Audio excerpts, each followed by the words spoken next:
whatever you want. Sure. Oh, and it's on? Yeah. So it was this one? This one. Oh, that one. Power button. Just power. Okay, that wasn't on my checklist. Now I know. Okay, good. No, I'll just sit here. I think I'm okay with that. I'll at least come into view for a little bit. There you go. So. I just moved it over a little bit. Oh, thank you. Oh, nice. Okay. And remind me of your name again? Rebecca. Rebecca. And so we're still waiting on Donna. Yes. Okay, good.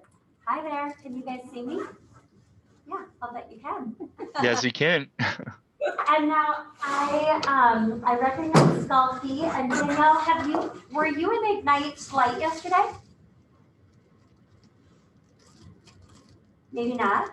And then were you on the Seller Bootcamp on Tuesday? Maybe not. You're probably on mute and multitasking, and that's okay. I felt like I kind of rushed into that Seller Bootcamp a little bit on Tuesday, and so I just want to take this a little bit slower. I'm getting more of a feel of who you are and how I'm here to serve you and how I can best serve you. One of the fun things that the leadership team does, we meet really regularly here in the office. One of the fun things they do is they go around and ask everyone what's been the best part of their week, or they ask kind of a funny, silly question. I had the chance to get to know you guys a couple times during the week, so I don't feel like I need your names and your backgrounds necessarily anymore. But I was thinking about what kind of question could I ask them that would help reveal a little bit about their personality. And I live on a lake here in the Twin Cities, and I have two daughters. They're almost 11 on April 8th, and then 7 is the younger daughter. And we had last night just as a family and just to ourselves. It was so nice. It was so delightful. They had their galoshes on and they had their hats on, and they were like out looking to see if the water is starting to open up, and it is. And then the sun set later for the first Friday night, and I was like, oh, it feels like spring. It feels like summer. And what makes me think of spring and summer is ice cream. So I'm going to tell you that my favorite ice cream flavor is chocolate peanut butter. I am a sucker for like a really good chocolate ice cream that has those like swirls of frozen peanut butter in it. So delicious. So what is your favorite flavor of ice cream, Rebecca? Oh, that's a good question. I do not like chocolate ice cream. What? I know, weird. I like vanilla ice cream with stuff in it. Okay. But I'm dairy free, Oh, which super sucks. But there's options. when did you discover that? Probably about a year and a half, 2 years ago. Okay. I so have an very autoimmune recently. disease. Oh no. So like dairy and red meat and sugar and all of those wonderful things that we all love so much Yes. inflame everything. Oh. So like my joints hurt, my hair falls out. Yeah. It's awesome. Well, at least you've discovered it, so you Yeah. feel better, right? But I had mint chip last night. Ooh, yummy. Okay, so we were on the same brainwave. Yeah, for It felt like sure. Summer, didn't it? Spring, at least. Ryan, how about for you? Chocolate malts. Ooh. And I actually had one last night. So yes. It was like ice cream day. We were all We had- thinking the same thing. Oh we, my gosh, we that's got so funny. Our fish sandwiches from Culver's, and I always get a chocolate malt. So Chocolate malt. Oh my gosh, yeah. Was the drive-through line a mile long?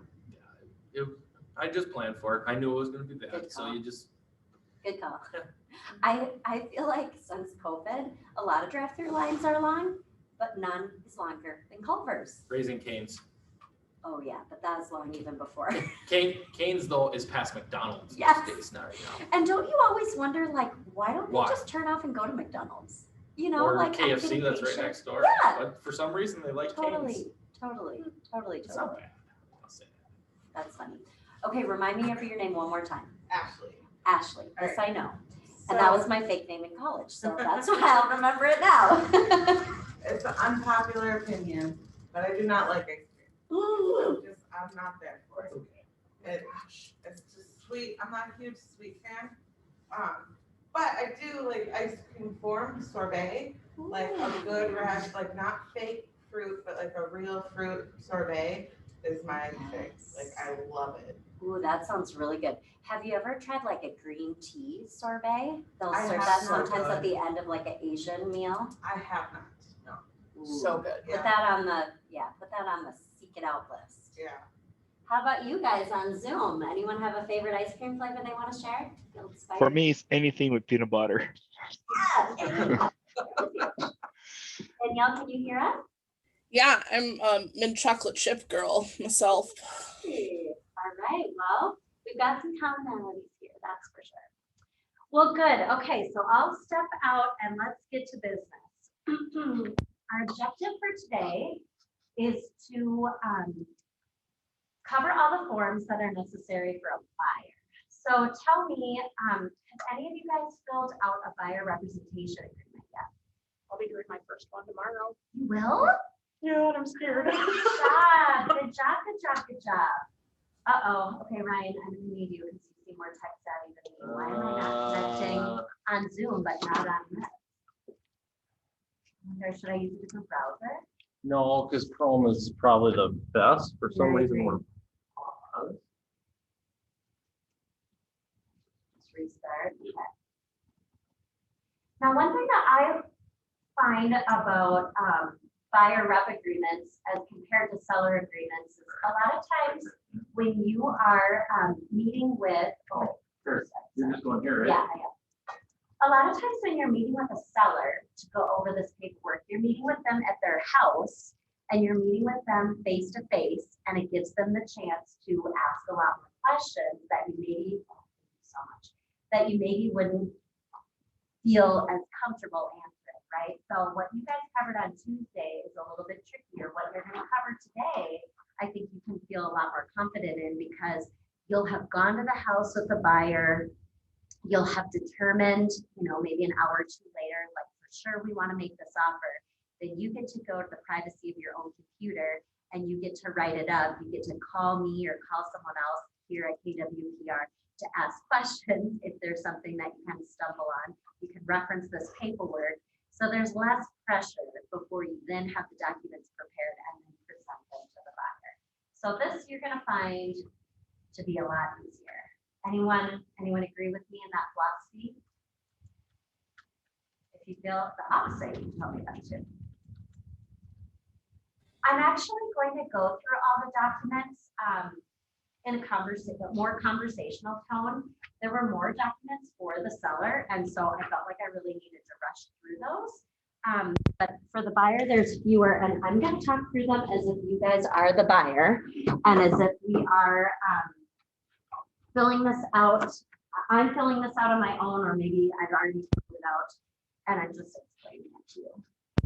So does anyone remember, actually, I'm going to go just as a refresher. I'm going to do this every weekend just as a refresher. I feel like this is helpful. So once you log into My Matrix, you click through on the link here that takes you to the Minnesota Realtors form.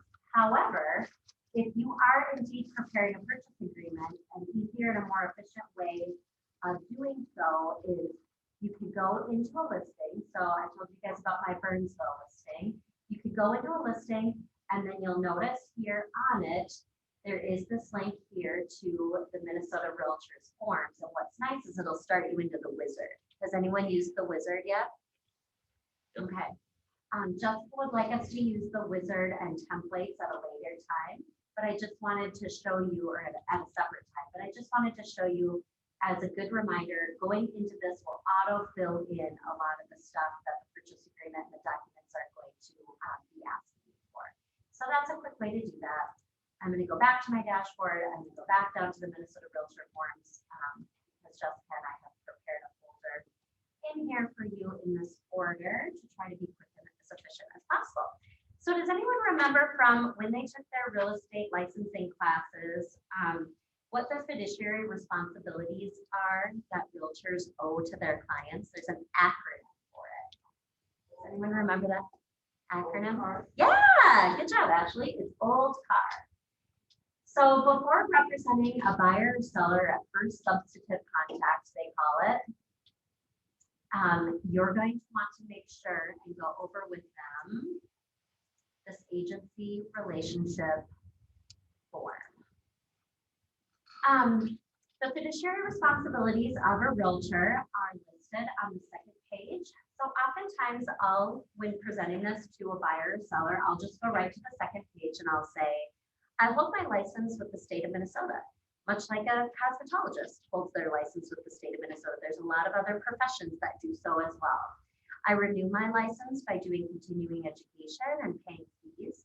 And as a realtor, I am an expert in the industry, and the fiduciary responsibilities that the state of Minnesota considers that I owe to you are listed out here on the second page of this document.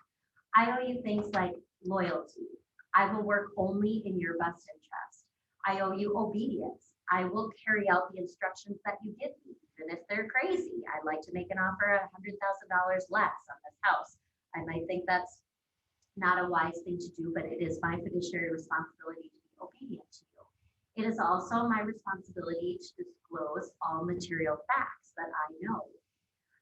It's my responsibility to be confidential with your information. I need to almost play a game of poker when working between buyer's agents and listing agents so that I'm not disclosing any information that could work to your disadvantage.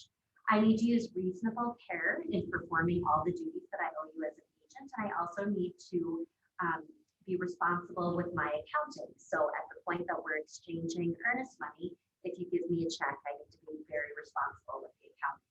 So now that you're educated on the fiduciary responsibilities that I owe you, I need to explain to you that there are 4 different types of relationships that we can have working together as a realtor and as a consumer. I can represent you as a seller. That means I would put a for sale sign in your yard, and I would act only in the best interest of the seller. In this case, we're working together as a buyer's agent. So I'm representing just the best interest of you as the buyers. Occasionally, I'll be showing you as the buyer properties that are also listed by Keller Williams Preferred Realty. It might not necessarily be a listing that I have myself, but it would be something that someone in our office has listed. And so we enter then into what's called a dual agency relationship, because I have insight and information from my colleague at KWPR that other realtors from other brokerages wouldn't have, and that's called a dual agency. There also is an option for a realtor to represent a consumer as a facilitator. They owe less fiduciary responsibilities, and this isn't an instance where we are in a facilitator type of relationship, but that's just valuable for you to know as a consumer. So we're working together in a buyer's agency. This isn't an agreement for us to do this. This is just education for you to understand that. Do you have any questions? And usually they say, no, that was a really good explanation. So you say, I'd just like to have you sign and date them here. Hey there. Hi. Dana? Dawn. The TV. Okay, cool. Well, we only covered agency, and I'm sure you know that one really well already. So we're good there. So you'll have them sign and date it.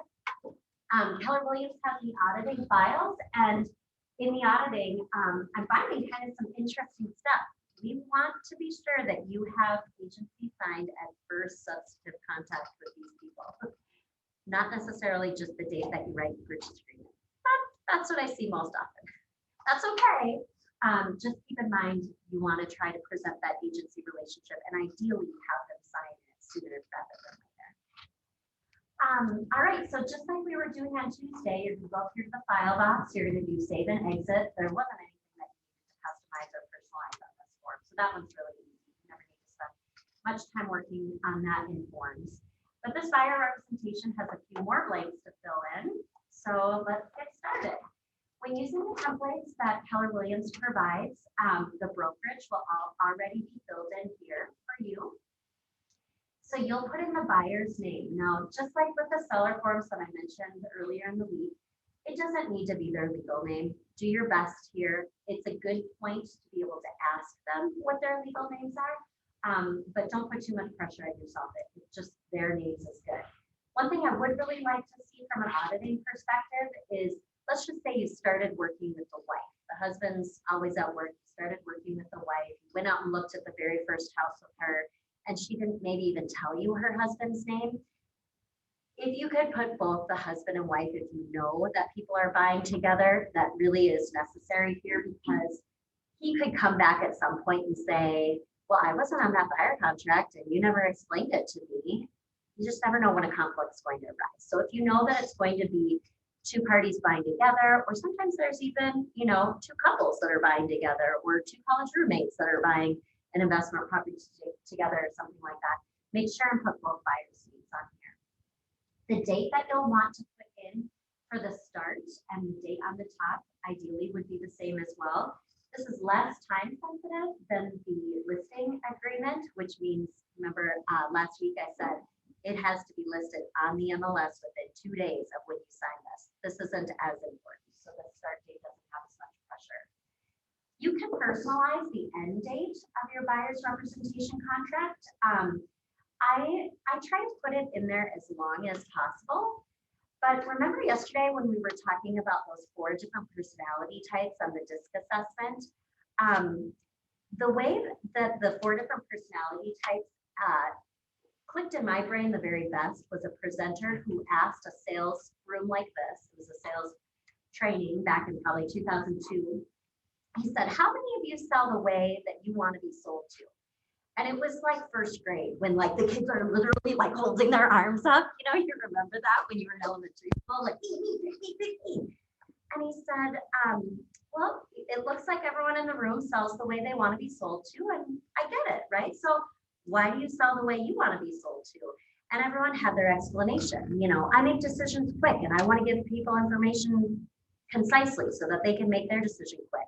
Or the other person said, you know, this is the largest investment of their life. You want to make sure that you're giving them every single detail so that you don't leave any pertinent information out. You can kind of think back to that DISC assessment, who these different personality types are, right?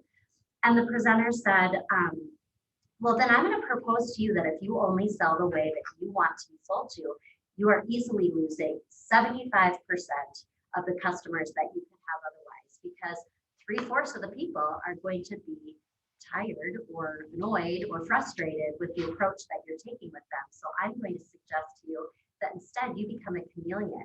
You put your personality aside, you pay very close attention to how their personality is, and you try to mirror them. So that was referenced yesterday as well, and I thought it was so valuable and worth mentioning again. He used the acronym BOLT. So he said people are either bulls, which means like, I can make my decision now. Owls, I'm super analytical. It's going to take me a while to make my decision. Give me more information. Lambs, which are the personality who say like, oh, I don't even know if I deserve this, or I'm kind of afraid to do this, or is this a good idea? And then there's the tigers, who you can probably tell from just a few days of getting to know me, which is me, who's like, oh, everything's great, everything's exciting, how shiny, let's do this right now.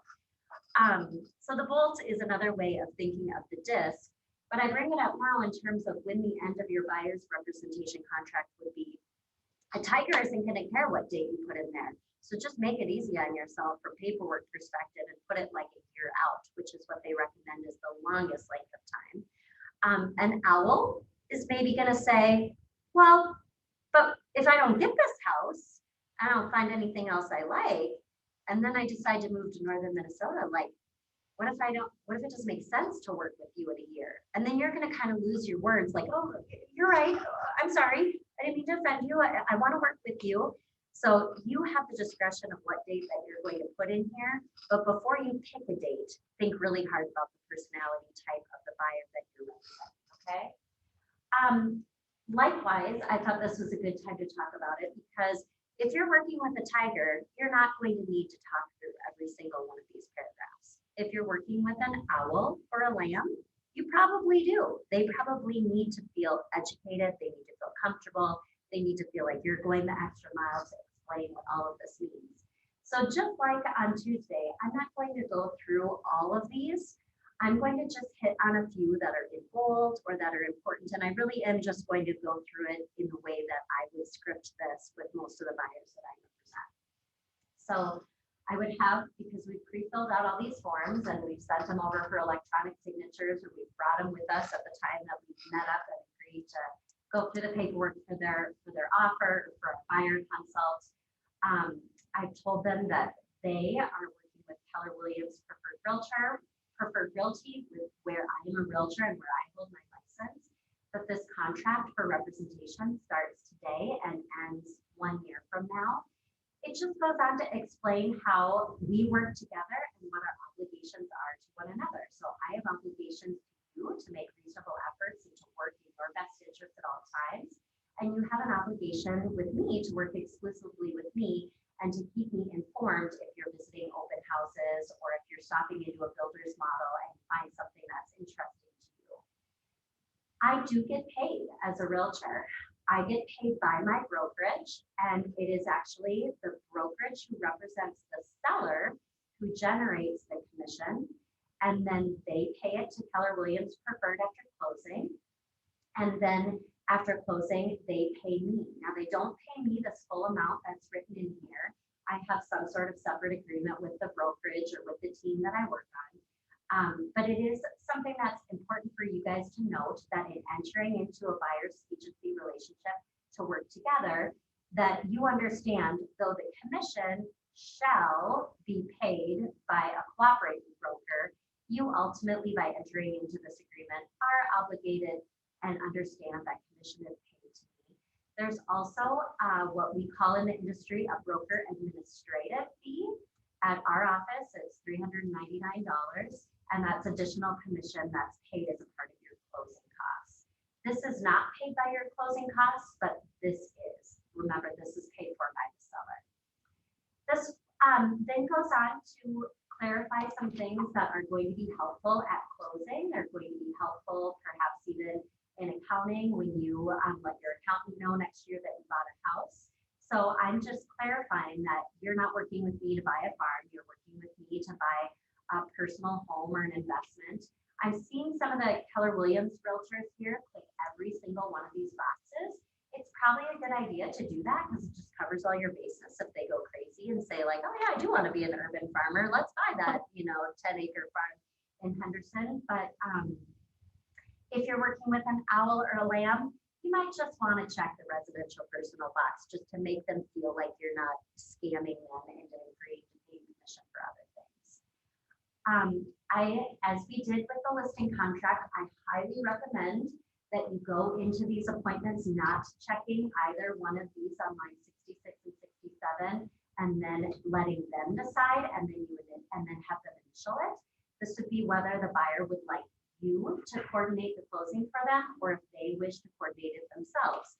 And at this point, I always say, have you heard of a title company? Do you know anyone in the title industry? And usually they'll be like, no, I have no idea what you're talking about. Or occasionally someone will say, oh yeah, my aunt's a title closer. I totally know what that is.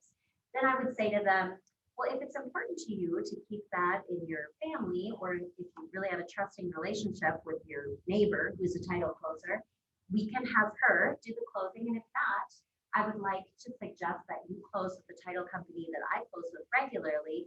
I use them almost as like a proofreader or a fact checker to make sure that all of our documents are done accurately and that everything is done perfectly to properly put you title into your new home at closing.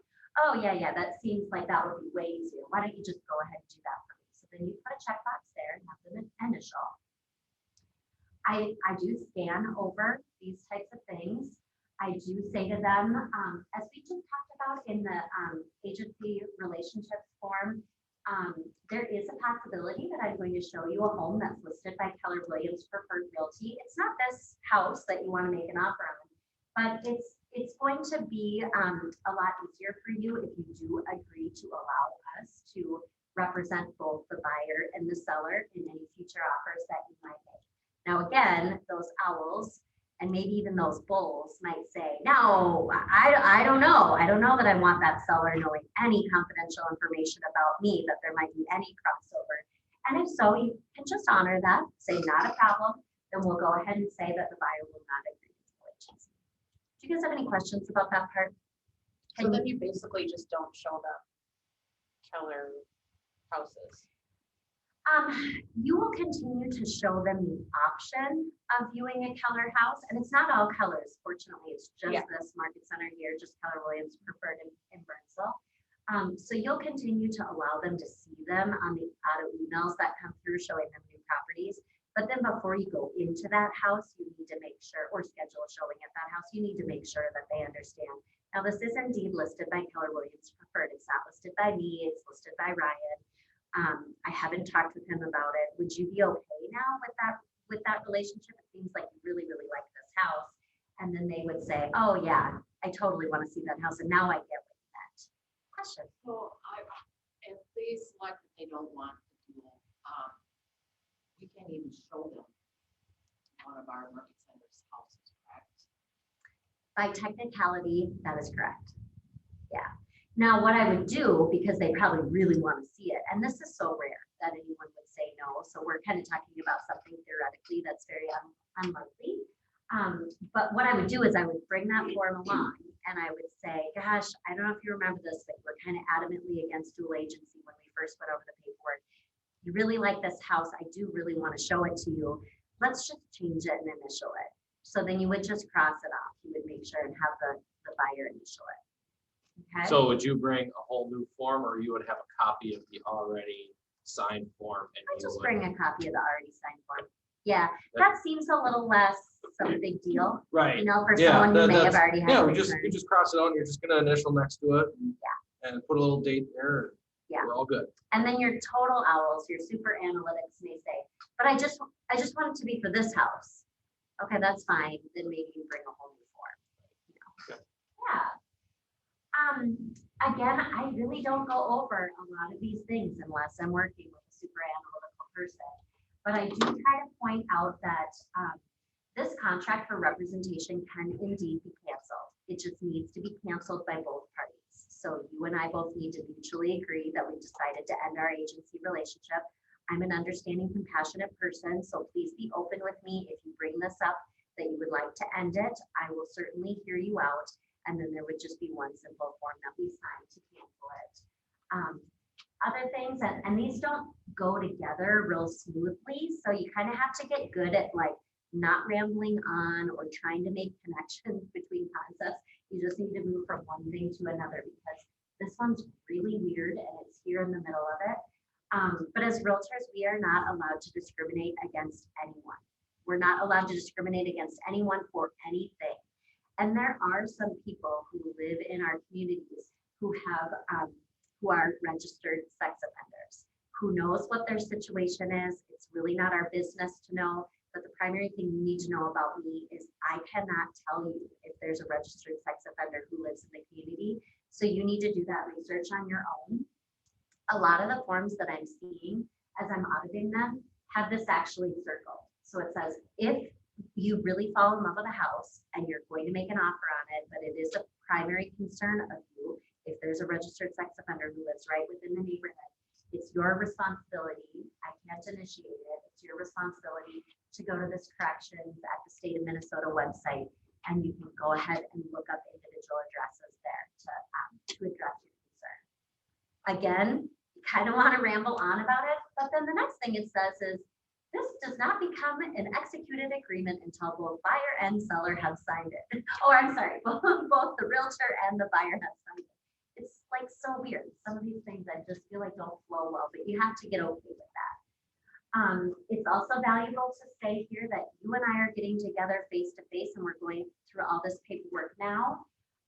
But I want to be sure that you know that your electronic signature is going to be considered just as valid as your inked signature in the case of real estate purchase agreements and documents. Once we come to your closing, it is going to be a requirement in the state of Minnesota that you have it signed in person. But for now, electronic signatures will be just as valid.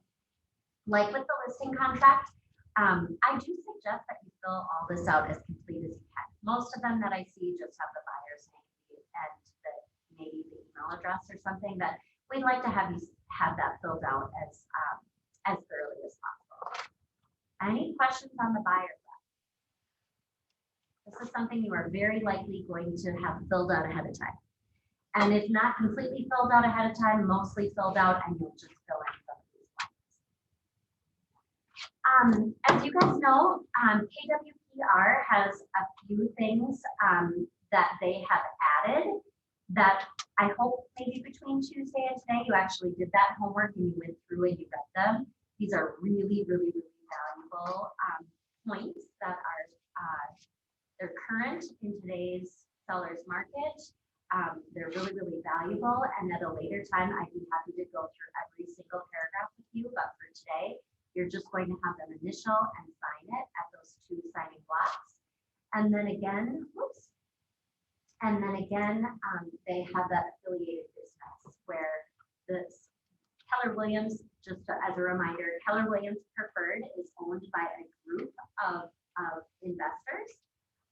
It's called Lakeville Holdings LLC, doing business as Keller Williams Preferred Realty.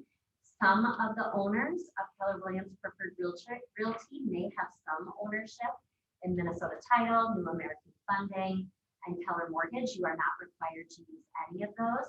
Here's their contact information and some of their factual information about their offerings to you. You just have to be informed of that as a consumer. So I'll use that here. All right, so any questions about those? We are going to go on to the purchase agreement. Now, Jessica and I, we put the order together, and ultimately I was the one who decided what I wanted the flow to be. You guys can decide how you want to go over this and prepare this and present this to your buyers. But one thing that I think is helpful to get out of the way, because it comes up on the very first page of the purchase agreement, is a personal property agreement. This is new since I have been in the business. I think they added it, I don't know, call it maybe roughly 5 years ago, and it's really, really, really helpful. As you remember learning in your real estate classes, we are in the business of selling real estate. We are not in the business of selling personal property. So remember, they spent a long time talking about the definition of what's personal property and what's real estate. However, just by the nature of how we live our lives these days, there are things that are in a house that the seller probably intends to leave at the house. So we've gone to the house, we've seen it.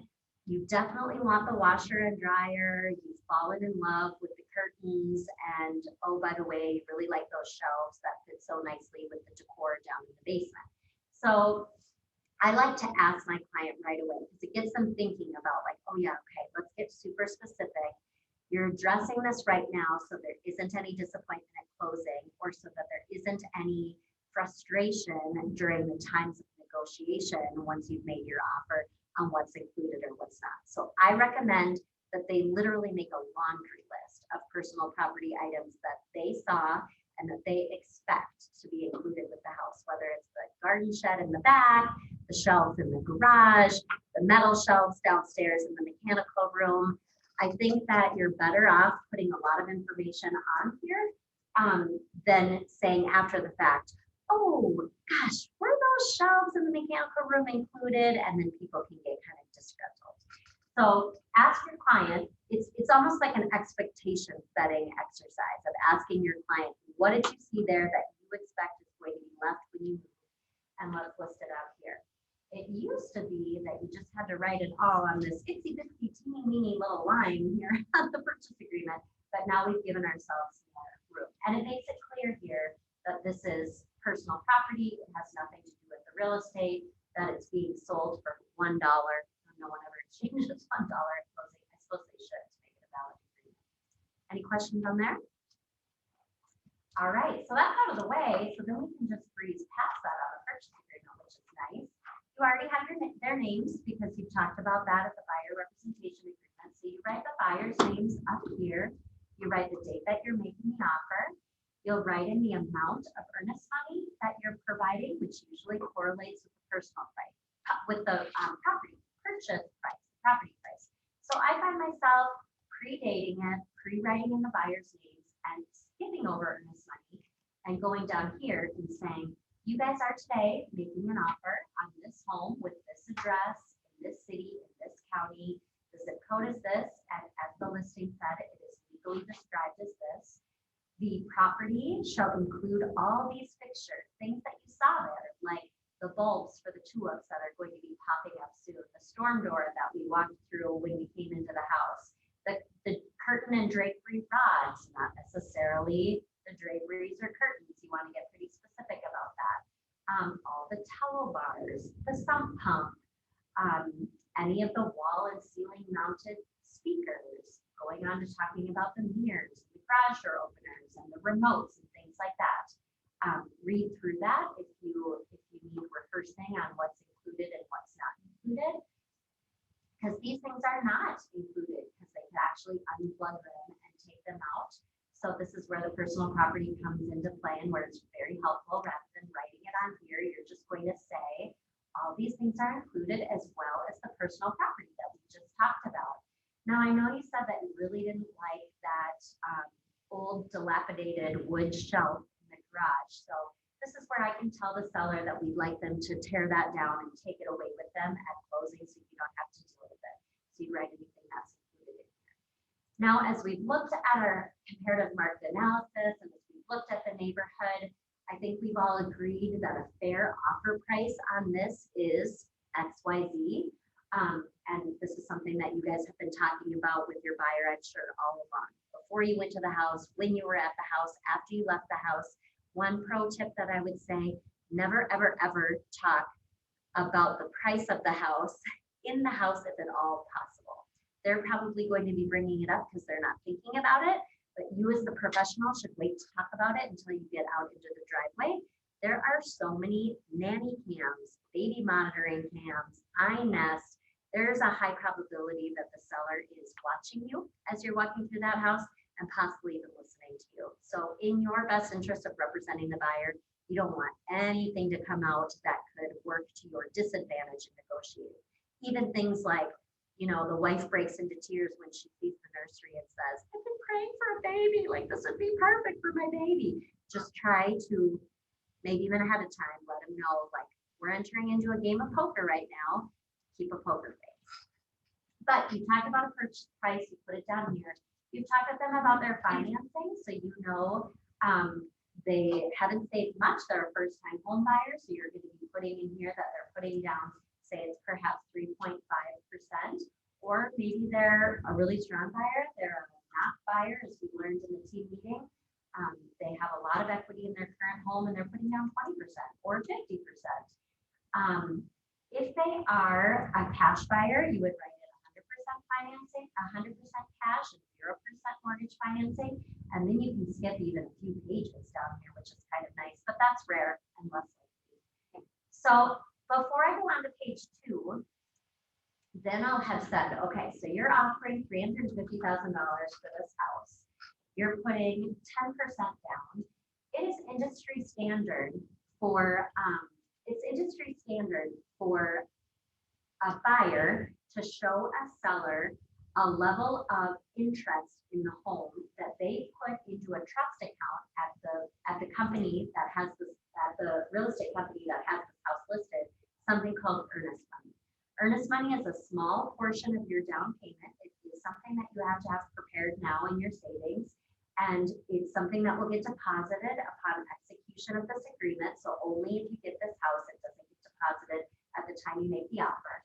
But it's industry standard that it's usually roughly 1% of the sales price of the home. So that would mean in your case that it would be $3,500 on this $350,000 offer. However, I know you told me that you have $35,000 saved to put that down on your mortgage. In this really competitive seller's market, if you could put more than $3,500 down, you'd be perceived as an even stronger buyer by that seller. And it may be a tool that will help you get your offer accepted if there are multiple offers that you're competing against. How do you feel about writing a check for $10,000 to Edina Realty if this offer is accepted? Oh yeah, no problem, absolutely, let's do it, whatever helps me get the house. Or they may say, oh, I don't know, that means it comes out of my control, right? Yeah. Is it ever refunded to me? Yeah, and we'll talk more about that in the back of the purchase agreement. So maybe we should even just leave this blank for now, and then we'll come back to that. We'll decide what your earnest money is going to be. And honestly, that is my usual script with them. Any questions about that? Can you write that down? It's recorded. It's recorded. You can come back to it. It's recorded. Or bring me with you at the time that you're doing this. I love helping people, so this would be fun to do. Oh, don't tempt me. Call me, girl. Call me. Yeah, we'll keep you plenty busy. Right. Don't worry. I like that. I like that. Okay, so because we're assuming that they're putting 10% down, that's when this page 2 comes into play. If you use the wizard, the property address and the date are going to autofill at the top of every single one of these pages. If you don't, you need to keep an eye out for that. But we're going to state here then, first contingency. You have a contingency representing your buyer on their financing. And this makes it well known, very clear to the seller, hey, yes, they want to buy this house. Yes, this is the contract sales price. Yes, this is the date that we've agreed to closing. Sorry, I skipped over that. But it is contingent upon a few things, one of which is them getting the mortgage and getting the appraisal. appraisal on it. There are checkboxes in here that are truly dated. They don't apply right now because it's such a seller's market, but in your long-term vision for your career, you're going to experience this with other buyers. So I'm going to take the time to touch on them. I'm not going to spend a ton of time on them, but I want you to understand that for a period of time, interest rates were higher, and there were some people who would get a first mortgage and a second mortgage to get to their 20% down payment. There's like no one who's doing that right now. But they may say, hey, I have enough saved for the 5% down payment, but then I'm going to take a second to get the 15%, and then I'll have a 20% down payment. And then that's where you would check this that says it's a first mortgage and subordinate financing as well. Another example of subordinate financing would be if you're working with someone who through the county, for example, has received a grant or some sort of bond or some sort of loan assistance. And that might be something that they're working on and you don't know if they have it right now, but it's kind of like that property disclosure where we told the sellers it's better to over disclose than under. It's definitely better for the buyer to over inform rather than surprise a seller after the fact. Oh, and by the way, I told you I was doing 20% down, but I'm only putting 5 down. The rest of it I'm getting from the county. It's better to tell them upfront, even if you're worried it'll. So that would be like the down assistance. Exactly. Yep, that's like down payment assistance. Exactly. Hey, Melissa. Yeah. Can you go back to the closing date for Yeah. just a second? Because Sorry. I've not done one single transaction yet, and I'm terrified. What do we like? How far out do closing dates usually? Oh, what a great question. I'm sorry that I skipped over it. So I'm just gonna say, well, how do I want to say this? Remember when I left yesterday and I said negotiating is like a tennis match? If you have to, let's just say you make an offer with a certain closing date in it. Then you realize, oh shoot, my mortgage can't be done by then. Or I'm off on that day, or I'm out of town on that day. And then you go to present a counteroffer that says like, oh, I want to get a little more specific about the closing date.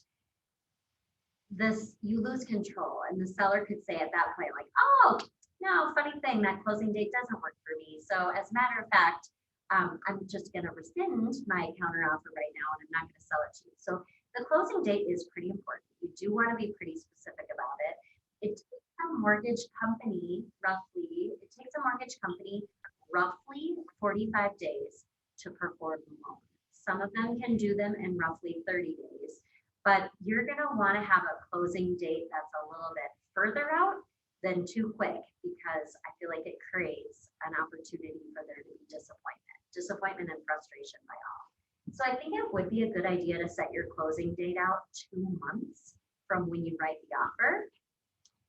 That's giving you enough time. It might be too much time. So you'll want to try to have a good conversation with the seller's realtor about like, well, does this date work for the seller? Do they want a quick closing? Do they want a late closing? So it's very much that art rather than a science. It's very much a moving target. Some people write in here that the closing date shall be on or before. If you have flexibility to close sooner, Greg Hartos, who's a Keller Williams broker at another brokerage, does not like that at all. So I should probably give you permission to do it. But I realize that it's hard to meet these exact closing dates sometimes. So that is an option if you feel like you need to finesse it a little bit to meet the needs of the seller or to help out the buyer. But give yourself, I'd say as a rule of thumb, 2 months, maybe 45 days. If it's a cash buyer, I mean, you could close that thing. It would take a ton of work and it would be a lot of pressure, but you could close that thing in like a month. I'm sorry, a week. Okay. You just call me when you get your cash buyers. And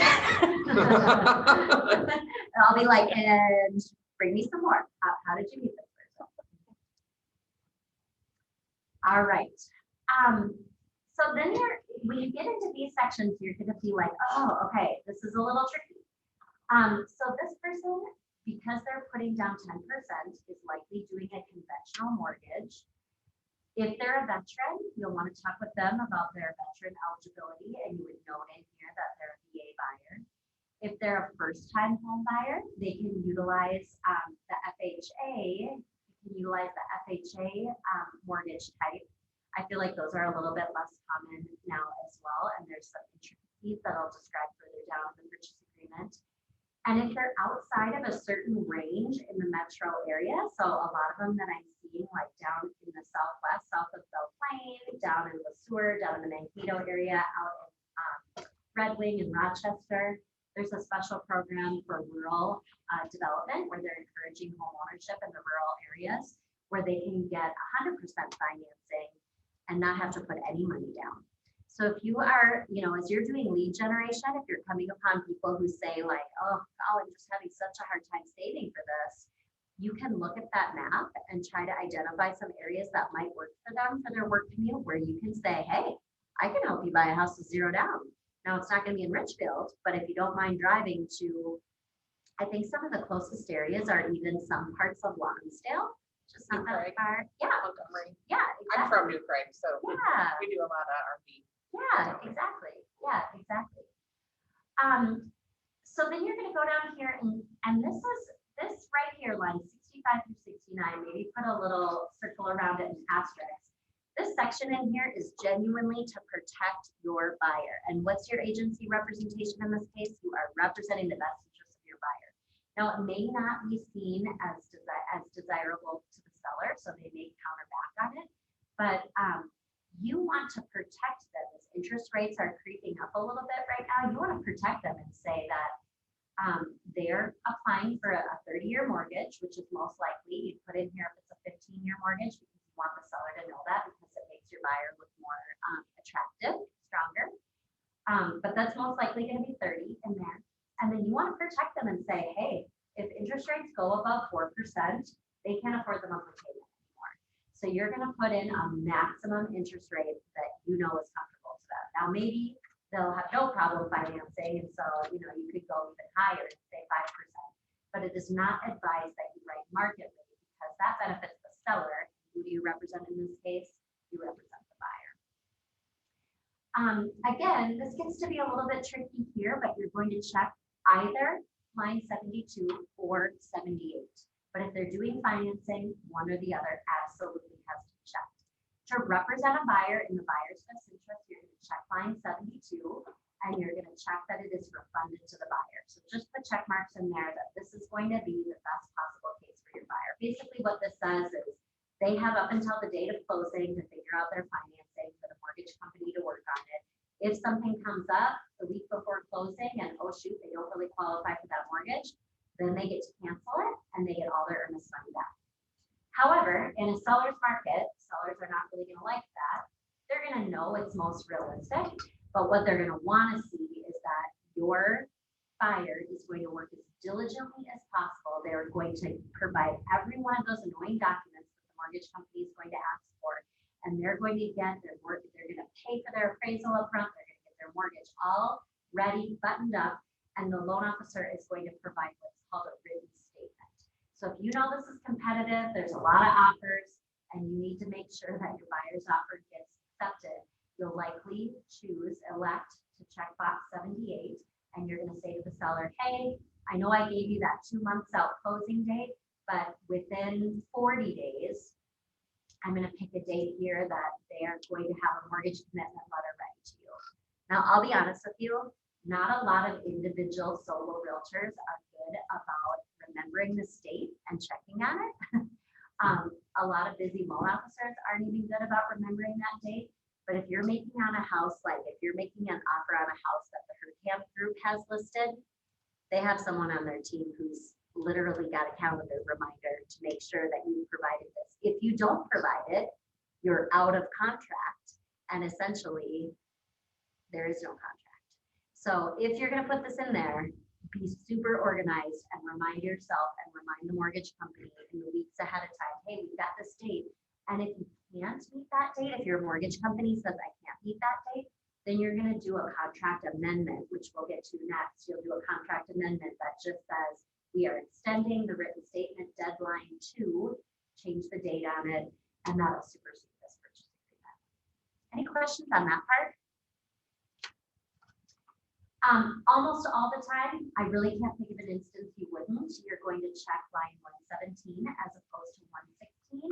And that just gives permission to your buyer to be able to lock their interest rate at any time. Maybe prior to me getting into the business, there was a situation where it benefited a seller where a buyer would just lock in on their interest rate right away within 5 business days of the final acceptance. I guess I can't really think of a situation where that works, and maybe we'll have to ask Greg on that. Oh, speaking of, yeah. I'll have, finish your thought, because I'm gonna have that get back up. Oh, no problem. Speaking of, when the weekly email comes out on Fridays and they have that large calendar of events for the week, oftentimes you'll see on Thursdays that there's a forms class with Greg Hartos, the broker at the other Keller Williams that we collaborate with. And if you just need a refresher on some of these forms, it is a really good class. He is, of the 4 personality types, he's not a tiger. So he and I are different, and in a good way, where he can teach you some things that I necessarily am not necessarily thinking of. Ryan, what's your So question? maybe I'm not completely understanding this. So with the written statement. Yeah. If you don't make that date, you forfeit the earnest money and they can cancel the contract, right? That's the bottom line. Okay. I just wanted to make sure that when I'm explaining this to my Yes. buyer, if we don't get this from your mortgage person, Yes. it's bye-bye, $3,500. Yes. No, not automatic. Well, right, I mean. Because if- most sellers if- are human and they're If the seller understanding. is ruthless, we'll Yeah. say, that Yes. would be, okay. So it's a bit of a risk, which is why the first checkbox is what advocates for your client. But the second checkbox, you kind of have to do at the mercy of the seller. And it makes it way more attractive. Yeah. Which, if you have a good mortgage person, It's almost kind of better for you as the realtor too, thinking about you selfishly. It gives a deadline to your client so that you're not stressing out the week before closing, wondering if this is going to come together. It gives you a deadline, it gives them a goal to work towards, and it makes your life a little bit, like you said, you like the systems and the process. hey, we need to make sure we're good to go at this point. Yes, So your mortgage person needs to be on top of it, and Right. you need to be on top of that. And I will help you through it, right, but exactly. you need to make sure you provide all the documents to them. You got it. Cool, Yep, thank you. you understand it perfectly. Oh, you're so welcome. Okay, so let's talk about FHA mortgages now. So let's say back up here, we checked that this is going to be an FHA mortgage. They're putting a minimal down payment down. You can still do all the same thing about the interest rate and the financing contingencies. But what happens after a person gets a house and all the real estate contracts and deadline, all these things are determined and all these things are set? What happens next? The mortgage process goes into play. So it's our obligation as the realtors involved in the transactions to get the executed contracts to their mortgage company. We'll also be getting it to a title company. And the mortgage company then goes into work. So they're going to have the buyer sign all kinds of disclosures for RESPA to make sure that the loan officer isn't taking advantage of a buyer who doesn't understand this complex financial process. They're probably going to collect a fee from them upfront right away that allows them to pull credit. Sometimes they'll have the buyer pay ahead of time for this appraisal on the loan. Well, I wish this sounded better, but an appraisal in the real estate process benefits no one other than the mortgage company. It kind of benefits the buyer because it gives the buyer some reassurance that they're not overpaying for a house, or that the value of their house is seen by a corporate entity as well as themselves, who has a heart and has a dream and has all these visions. So it benefits the buyer a little bit as well, but that's not why the appraisal exists. The appraisal exists so that the mortgage company doesn't overborrow on something that potentially then the buyer stops making payments on, loses to foreclosure, and then the bank needs to resell it as a foreclosure property to try to recoup the money that they borrowed. So mortgage companies are going to do an appraisal regardless of the type of loan. But if the loan is a FHA loan or a VA loan, there's an appraiser who goes out who has a special designation or a special certification or a special checklist. And that checklist is going to be a lot more detailed than it is if they're utilizing a conventional loan. So let's just play this out. Let's say that, I'm buying a house, it's in Lonsdale, I'm a first-time home buyer, and I'm doing an FHA mortgage, and the appraisal value comes in just fine, but the appraiser says, oh, yeah, that's a really cute little farmhouse, but oh my gosh, like there's peeling paint all over the windows. The handrail to get up to the main family entrance door is like loose as can be. There's a hole from the, upper level ceiling into the attic, like that could be pests. And I'm sorry, our FHA mortgage is just not going to be written on the house in this condition. So there's work that you need to do on it. I then need to come back, the appraiser needs to come back to look and be sure that that work has been done. Has this already been explained to you? I don't want to be redundant if this has already been explained. Okay. So yep, you've got the appraised value, but now you have these 3 work orders. You are essentially telling the seller up front, like, hey, I've given you notice, I'm doing an FHA mortgage. They know, because their realtor has explained to them, they know that the appraiser who comes in is going to have a checklist, and there may be some work that they have to do on the house. Now, in a seller's market, you'll be very tempted as the buyer to say, oh, and I'll pay for all that, not a problem, I'll totally pay for that. But we as buyer's agent can't really advocate to our buyers to put cash money into a house they don't even own yet, right? So the best practice and the best case scenario, well, I've seen it, what I just described in the files that I've reviewed. The best case scenario is that you're going to tell the seller, hey, you have a house that maybe has some work, and let's just say we want you to pay up to $1,000 for any repairs that the FHA appraiser might come back with. I think 1,000 is a good amount. I'd also recommend 500 as an alternative. I wouldn't put it any less and I wouldn't put it any more. But what the seller is going to do, they're not going to be, if they're willing to accept an FHA or a VA or a USDA loan, they're not going to be surprised by this. They're not necessarily going to be upset by this. They're just going to account it into their net proceeds. Like, yeah, maybe we'll have to put $1,000 of work into this house before closing. But this is an expectation setting spot. This is like setting expectations that, hey, you're aware, charge me $500 more for the house if you need to, but you are the seller going to be responsible to pay for this work that's to be done. Then once the work is done, and this is why it sometimes takes up to 2 months for closing, then once the work is done, then your mortgage company, the buyer's mortgage company, is going to send that appraiser back out again. That appraiser doesn't do it for free. They charge a re-inspection fee. And this is where it's really important for you representing buyers using these types of loans. Make sure and explain to the buyer, you're going to notice on your closing statement where they've outlined all of your fees associated with the mortgage company. That also includes my additional broker administrative compensation of $399. You're going to see this additional fee for re-inspection from your mortgage company. So I always recommend that you educate your buyer and that you check that the buyer does agree to pay that. The only reason there has to be a re-inspection fee is because you're using an FHA loan. Certainly, is it the fault of the seller that they didn't keep up with their handrail being safe? Yes, but they could have sold it to someone else for cash or conventional financing and not have to worry about it. If they agreed to work with you, you should agree to pay the re-inspection. So let's just say you put 500 on there, but the real work that actually has to happen is like $3,000 or even $10,000 for the work. It still has to be done prior to closing. Yeah. So then it does fall on our buyer in this case to come up with the 9,500. It does. Which is scary. It does. However, it's super rare that that's going to happen. Right. And what will happen at that point is you will then do some sort of amendment to the contract to clarify how it's going to be handled. Maybe there's an escrow at closing.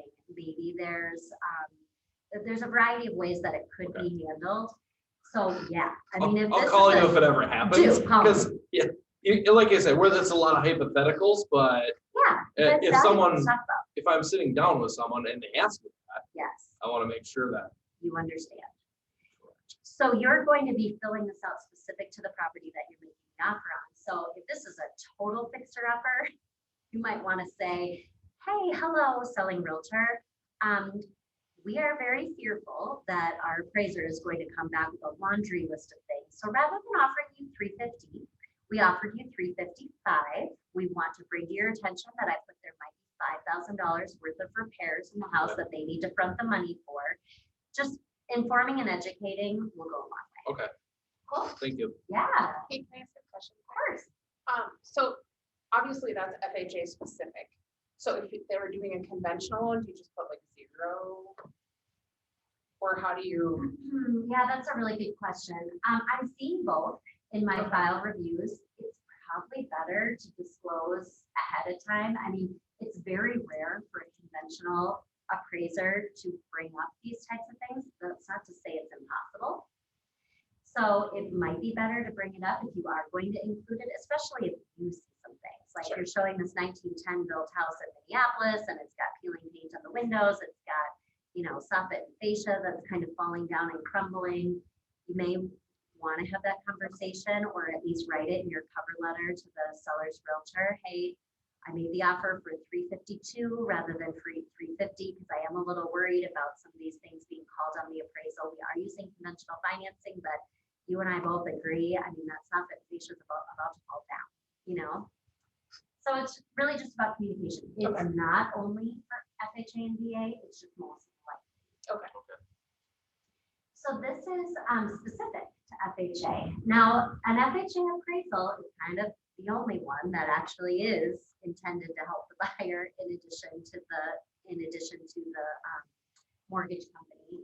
And this is one of those contingencies. So financing is a contingency, and then FHA financing has a double contingency where it's literally called an escape clause, and it says, hey, if this house doesn't appraise for exactly what our contract sales price is, it is an automatic out for this first time FHA buyer. So you put 350 Yep, in this, the and then exact for this same case, number. okay.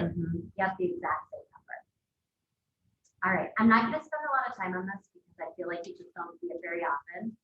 But if the person that you're representing has a VA loan, they're going to have a funding fee which cannot be paid for by the veteran. So you need to decide if it's going to be financed by them rather than paid for by them, or actually paid for by the seller. It's very unlikely you're going to say right now that it's paid for by the seller because sellers just aren't, they're not taking much crap. But they want it simple. They want it really clean and simple. But let's just say you noticed it's a veteran, and you saw all the, you know, POA or whatever, POW, I'm sorry, you know, pinned up in his garage and all that kind of thing. There may be someone who compassionately also is a veteran selling this house, wants to sell it to another veteran. You could probably finesse it in here then, but right now, let's not spend a lot of time on this. This is going to be very, very, very specific to when you get a VA buyer. I actually have a VA buyer, so I'll be talking. Good, to when yeah. When they decide to go.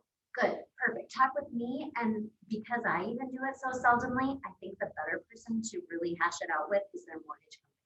Okay. Ask precisely, what is the funding fee? What are the specifics of all of this? Okay. As you know, a lot of people who are buying houses, especially their first house, don't have a lot saved. Have you guys already been educated on the benefit of seller paid closing costs? Okay, I'll take this chance to reiterate, even if you've heard it.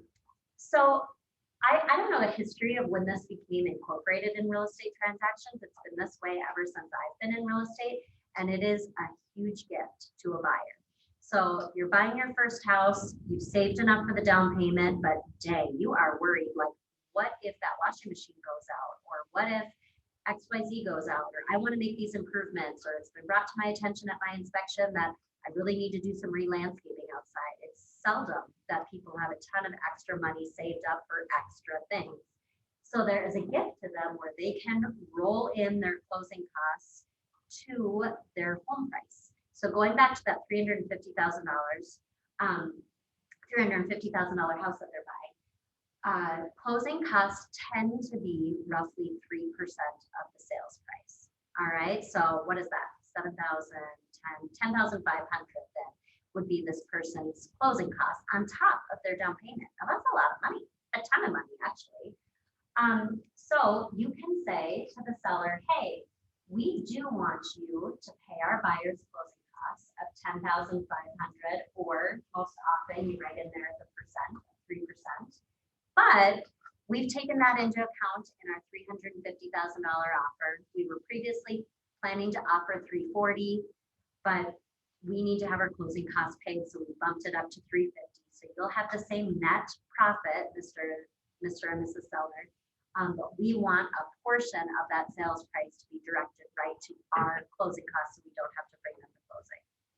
I know that concept may take a couple explanations to really sink in, but what you're unfortunately going to have to do in most cases in the seller's market right now is say that you are not asking the seller to pay for closing costs.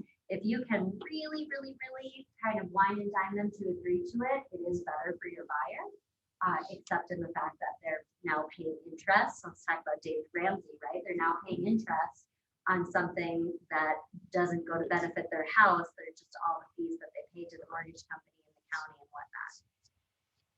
It's not a wise financial investment, but sometimes it's necessary You to may get into have the real to if estate. you're a person, but yeah, it's definitely not a day following of Dave Ramsey. Exactly. And we're going to talk about that later when we take a break. I'm just going to try to get through this PA and then we'll take a little break. So again, in a seller's market, there are going to be some offers that you may present.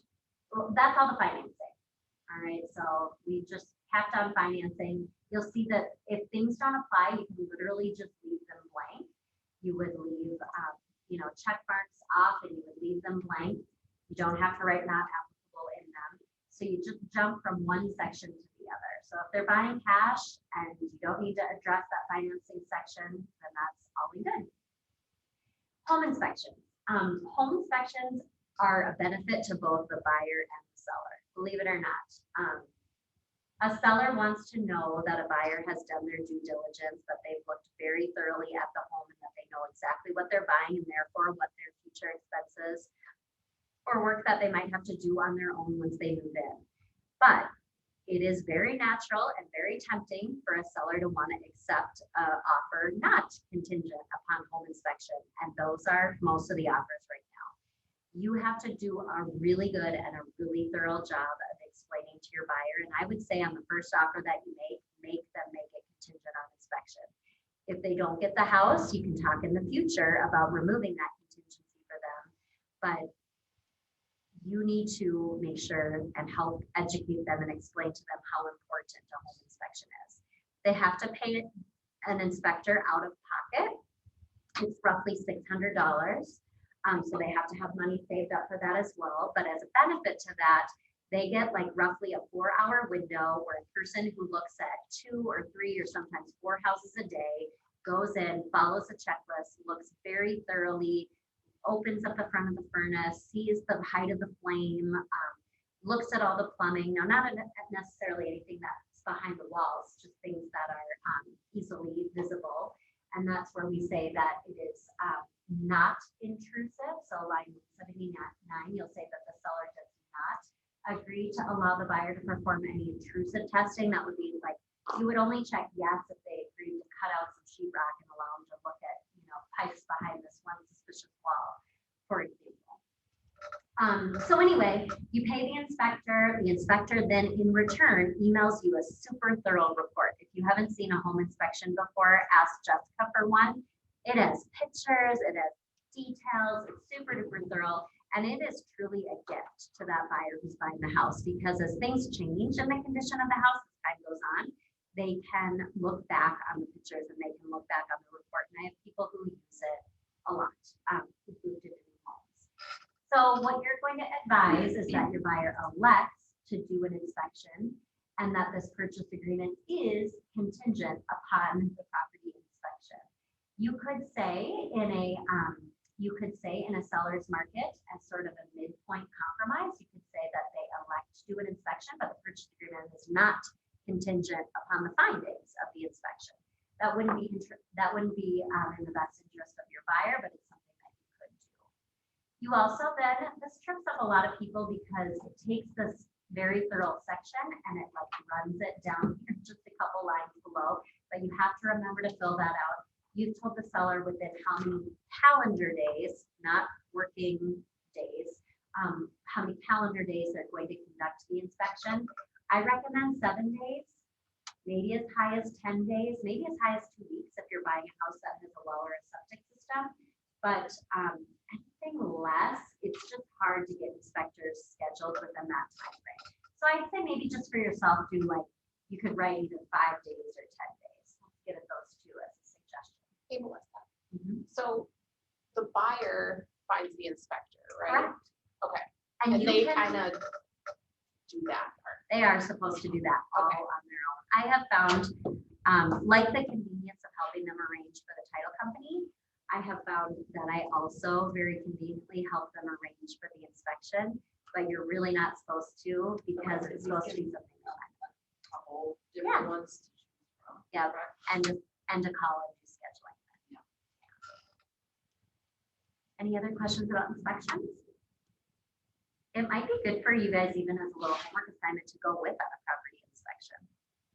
I'm gonna actually get my certifications. Oh, cool. Oh, you've got a lot of time. When do you sleep? I don't. Just so I have that in my back pocket. Yeah, it's a great idea. It's a really good idea. Okay, now if you're helping someone sell their house and buy a new one, you would utilize this section, but most likely you're going to check option number 3 on line 212 that says the buyer represents that the buyer has the financial ability to perform on this purchase agreement without closing on any other. It might be that you already have their house under contract, so you would check line number 1. I'm sorry, so you would check number 2, or you would check number 1 that says, I haven't even listed their house yet, and I need to do that and see the attached addendum. This isn't going to work real well in the case of multiple offers, so this takes education of your buyer to help them understand how important it is to get themselves here to this point number 3. Now, real estate taxes and special assessments, I'm going to go through and check here what is going to protect your buyer and what is most common. You guys should read through all of these, and if there is something that you think could sweeten the deal, feel free to change it to the buyer seller assume, or feel free to change it that the buyer would pay all the real estate taxes of that year. But most common, even in this competitive seller's market, I'm seeing people prorating the property taxes, which means the seller pays everything from January 1st until the date of closing, and then the buyer pays everything from the date after closing until the end of the year. You'll want to take a look on the MLS listing to see if it is either in homestead or non-homestead status. So if it's a townhome and you get a suspicion that there's maybe a renter living there, it's probably not homestead taxes. And then you're going to want to check either shall or shall not. In a seller's market, you're going to tell to the seller, hey, you shall not have to pay the difference between any homestead and non-homestead taxes. And without getting into the weeds, just check that box for me and we can talk about that at a later time. Again, without getting into the weeds here. Now, one thing that you do really want to pay attention to is line 241. So sellers tend to be a little bit like, oh, la-ti-da, I don't know if I have an assessment or not. And then the wife will say like, oh yeah, don't you remember like 4 years ago when they redid our streets and they said, hey, for just a convenient, annual payment of $300, which we can split up on your taxes, you can, disperse this assessment over the next 10 years, 15 years, sometimes they're kind of long. So there may be an assessment that a seller has for things like new roads, new sidewalks, new street lights, new curbs and gutters that they don't really even recognize they have. So it is important that you talk about with your buyers and that you disclose to them. This seller, per the North Star MLS, says that they have not received notice of any new improvement projects or that they don't have any outstanding special assessments, but that doesn't mean that it won't pop up at some point and we'll have to address it. Okay, really important. You might make an offer on something, send the offer over to the seller.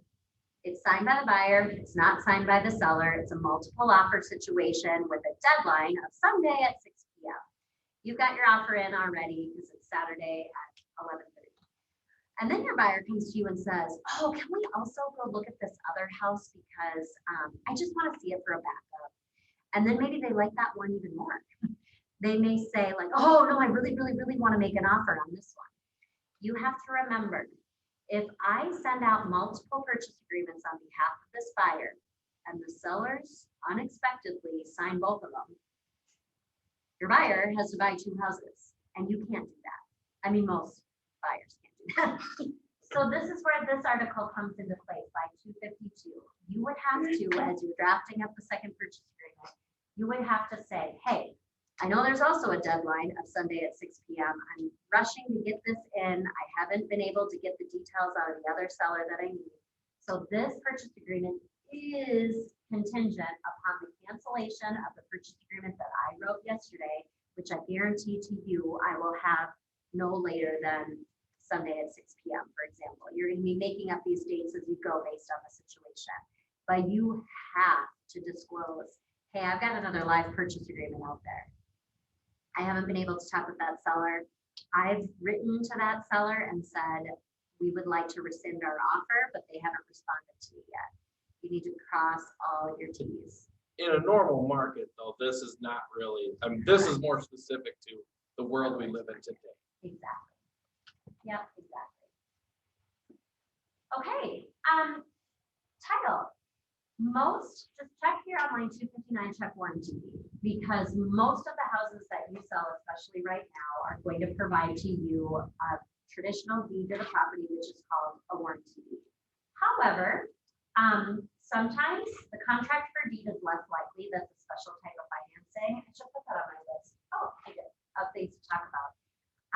Every now and then you'll see, like if it's a deceased person or if it's a group of individuals who own a property together, every now and then you might see that there's a trustee's deed or personal representative's deeds. But if you go back to your real estate classes again and talk about like the bundle of rights and all that kind of thing, if it's not being sold by an individual and it's being sold by a trust or a personal representative, the deed that they hand over actually has less benefits to the buyer. So you'll just, those are really specific and really rare, but you will want to be looking at that. I'm going to give you a tip that I actually don't see on any of the auditing that I do. And so maybe it's just kind of specific to education that one brokerage gives as compared to another.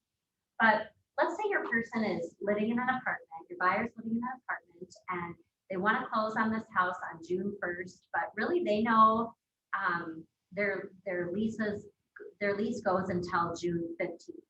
So they close on June 1st, but they don't necessarily have to move in on June 1st. They have a little flex time there. You could, to sweeten the deal to the seller in the case of multiple offers, you could say, hey, we're closing on June 1st, but you don't have to be out of the property until June 2nd, 3rd, 4th, 5th. It could be even longer. Now, where you have to make sure and educate your buyer is there is risk to that. They own it, they insure it, there could be damage, there could be theft, there could be a lot of things. But those kinds of risks to me are okay to take as compared to not taking a home inspection or not agreeing to do a home inspection. So maybe bring to the attention of the seller's realtor, like, hey, they are doing a home inspection, but listen, we'll give you a week after closing to actually get moved out of the property. All of these things have risks. You have to weigh the risks and the reward. You have to talk about very specific situations, but you don't have to close and take occupancy of a property. I would have loved that other on that last episode. Right. Most everyone does. It was chaos. Yes. Oh, the day of moving out of one house, moving into another, cleaning it, going to 2 closings. Awful. It's like the worst day. It's gross. It's gross. Yes, it is absolutely gross. Okay, you're going to read these sections because in the interest of time, we don't have a lot of time to go through it all. But down here, it is incredibly important to me as your broker. It's incredibly important to me that in the box here, you say the buyer has the right to walk through and review of the property prior to closing, providing that it is in the same condition on the date that it was on the date of this purchase agreement. So that's protection to them. But what's important to me is, have they received a disclosure statement or have they received a seller's disclosure alternative? And it is a fast flying seller's market. Maybe the seller hadn't gotten that form properly uploaded into the MLS. And so no, as a matter of fact, you don't have it. If you're not going to check either of those 2 boxes, you must go down here to the other section and say, Upon date of this purchase agreement, no seller's disclosure has been provided. You just need to acknowledge yes or no, and this only allows you to acknowledge yes. It doesn't allow you to disclose no. Before closing or before really you remove all your contingencies, you're going to want to make sure and have a copy of that. Then here you're going to state whether it's city sewer or city water, whether the seller is aware if they have a well or a septic system on the property. Again, kind of like I talked about with the FERPTA, with the foreign investment seller. Really, by technicality, you want the seller to fill in all these check boxes, but I'm not sure it's as pertinent as the FERPTA, and we'll get to that in a second. Now, I will reiterate it. But this is important because if they do have a well or a septic system, there's a whole separate disclosure statement for those. Any questions on that? Most often you're going to check that this is not and does not know. You don't know of any of these things, and therefore the purchase agreement is not contingent upon receiving those disclosure statements. Are you guys familiar with home warranties in real estate? I'll just talk through it as if you're the buyer themselves. So the first question I'd say is, hey, when you bought your TV at Best Buy or whatever, did you guys get the warranty on it? And they'll be like, out of left field, why are you asking me that? And I'll say, well, because people are usually either warranty people or they're not. And then goes back to those 4 personality types, like, oh, for sure, we get a warranty on everything. And I'll say, well, then you may actually want to consider getting a warranty on your house. They're actually kind of handy. They cost like roughly $600 or $700 out of pocket. And then for every warranty concern that you have after you move into your house, you pay a $100 service fee for someone to come and look at the item. But then whatever they found would be under warranty. And honest to God, I have had buyers save thousands of dollars by utilizing these home warranties. There's applications for it in asking the seller to pay for it for you. If the seller knows that they're selling a house that's a fixer-upper, rather than dealing with your laundry list of 12 items that your FHA inspector has or that you may have after home inspection, they may say like, hey, can we just offer you a home warranty? We're not going to fix any of this, but at least your warranty would fix it if it came up as like an urgent need after closing. But it's a conversation topic with your buyer because you could say, hey, Mr. and Mrs. Seller, I as the buyer, I am going to be getting a warranty for this house and I'm going to pay for it by myself. I'm going to be paying for it as part of my closing costs. Or that's when you would check and say that you want the seller to pay for it at the closing. Or you want the seller to obtain it because maybe the house that you toured said, hey, how exciting, the seller is offering a warranty. And then you would clarify here that the seller is paying for it. Or if you just don't want to mess with it and they're not warranty people, you can say that no home protection is included in this purchase agreement. It will automatically fill you in here if you're using the wizard. It'll automatically fill you in on the bottom, and then you'll want to check that you're the buyer's agent. And then it would also automatically fill in whoever the listing agent is, but you'll have to check that they are the seller's agent. You just want to note that here, whoever has it listed in the real estate company. You would then follow up by saying either dual agency does or does not apply in this transaction. This is that section where you said, hey, hello, I don't have a warranty. This would, I'm sorry, I don't have a disclosure. This would also be the section where you would say, you would put it in appraisal clauses, like we're seeing a lot of things where the buyer would agree to pay up to $5,000 additional if there's an appraisal gap. We can talk more about those specific best practice languages as they come up. Then I always leave this section blank until I've gone over all of my forms. So maybe put a circle and a star around these things because you want to remember as you're reviewing your forms before they're completed to come back to it. You're going to leave both of these boxes blank because you're representing the buyer. You've seen on their property disclosure that they said they're not a foreign person, but you don't want to make that assumption. Maybe they checked that incorrectly on the disclosure. So this is these 2 boxes here. These are the obligation of the seller when they receive your offer and then decide to sign it and come back and send it back. It's also the obligation of the seller if they accept the purchase agreement as is to put in the final acceptance date. If there's some negotiating going back and forth, whoever is the realtor representing the buyer or seller who signs it last, who executes it, it's their their responsibility to put that final acceptance date in the counter offer, not necessarily here on the purchase agreement. Now, I need to talk with you as buyers about an option called arbitration. And there's another form here that I'm going to get to on it. So we're going to come back and we're going to sign this after I've gone through it thoroughly with you. And so I do always leave this blank. I have them sign the purchase agreement here, but I do always have them leave this blank until I've gone over arbitration. You can get into a routine and a little script and have it for yourselves. Maybe you are comfortable having them sign it there, but I am not. So I advise that you hold off on that and come back. This is something that the buyers and sellers are asked to sign at time of purchase agreement as well. I don't know if you remember in the news, it was several years ago now, but there were some people who were unfortunately impacted by wire fraud. They wired a bunch of money for their closing and it was wired to a faulty account. It wasn't the title company that they're supposed to.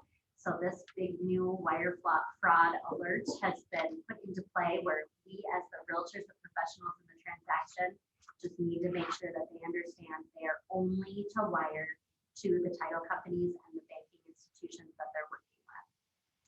All right, throughout this process, I probably should have reminded you to go to the save button a few times because if you have heard, that's like a whole hour and 10 minutes worth of information. So you don't want to put all that work in and then not have it be saved for you. So save it a few times, but right now we're going to go to File, Save and Exit.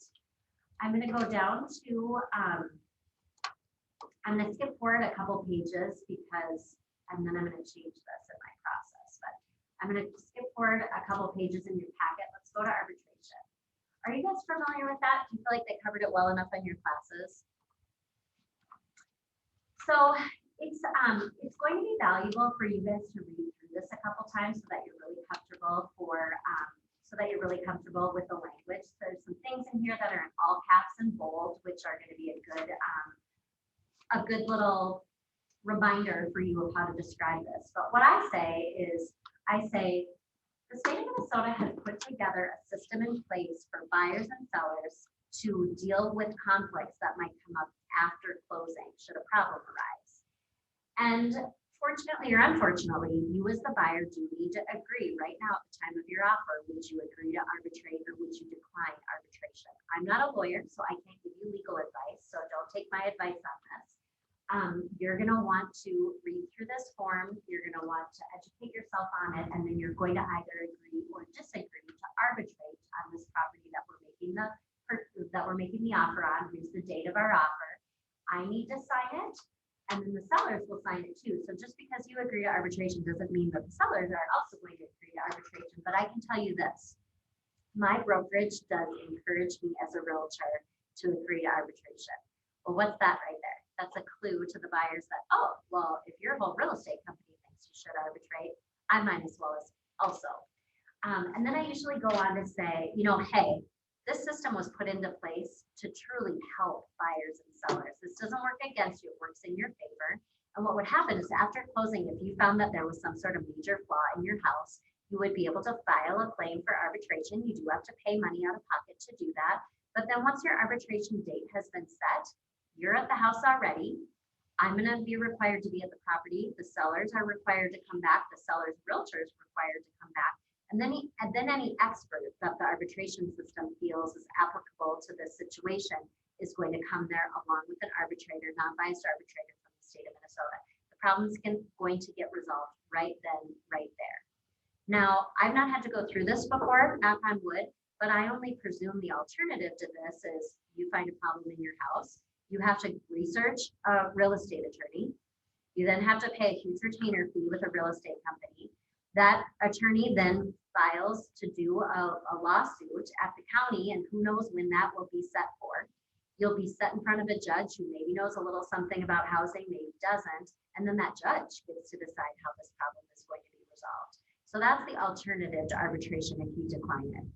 Sometimes people will say like, oh, my mom's an attorney, or, oh, my grandma is the, secretary at a law firm or something like that. And so people will have a personal reason where they'll say like, oh, no, I know one person who went through arbitration, it was awful. And those people, they're just going to decline it. But anyone who doesn't have a strong feeling or doesn't really know, they're very likely going to sign it. But you can see here, there's a lot of bold, there's a lot of big language in here, so you can see why I like to talk about that form before having them sign the arbitration on the purchase agreement.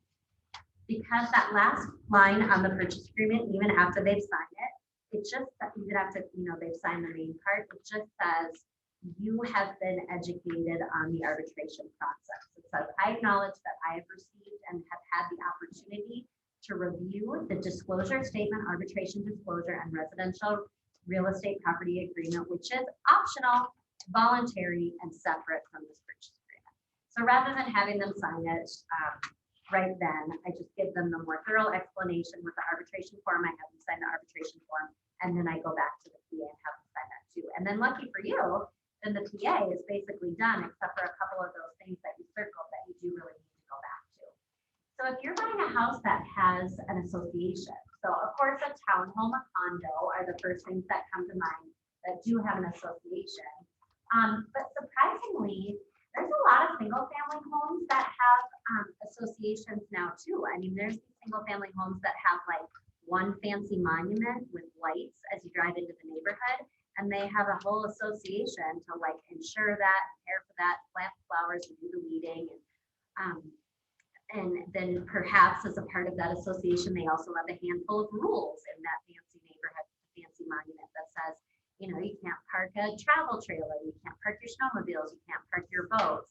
So there are single family homes that have associations, but it's mainly the townhomes. Now this is a protection to your buyer. And this is a must. If it's in a townhome community, it must be described.